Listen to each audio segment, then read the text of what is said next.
Hello, my name is Kevin Jermosen, and today I'm going to talk about my identity and how I identify myself as. I will be discussing my national identity and my views on it. Before we get into that, I must provide a bit of backstory so you can understand my struggle. Before moving to Florida, I used to live in Puerto Rico, the place that I was born in and lived for the first 16 years of my life. While I lived in Puerto Rico, I never thought about which group I belonged to, since the answer was always simple and the same. I'm Puerto Rican and will always be Puerto Rican. That way of thinking changed once I moved to Florida, a place where how you identify yourself as impacts how people view you. Because of this dilemma, I found myself having an identity crisis. Am I Puerto Rican? Am I American? Or am I both?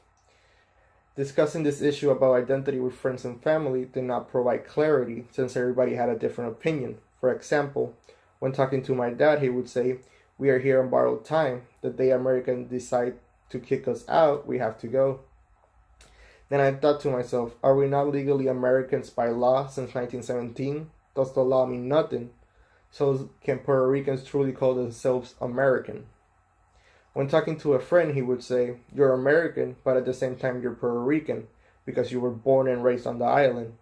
Not like those born and raised in the US that claim to be Puerto Ricans, but have never seen the island, or sometimes even speak Spanish.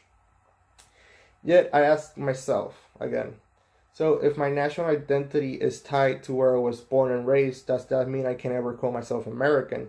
Are these two nationalities exclusive from one another?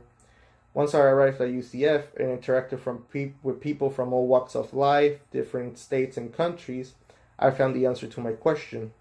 The identity that one inherits from their parents and from the country in which they were born and raised does not mean one cannot identify themselves with the new identity they get from the new country in which they live. To identify with two different nationalities, even if you're different from the majority ethnic group in the country in which you live now, just means you get to enjoy the best of both worlds.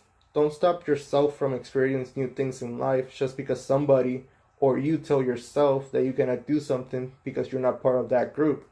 Embrace the opportunity to experience life having two different identities. That's why nowadays I consider myself to be both Puerto Rican and American. Thank you for your time.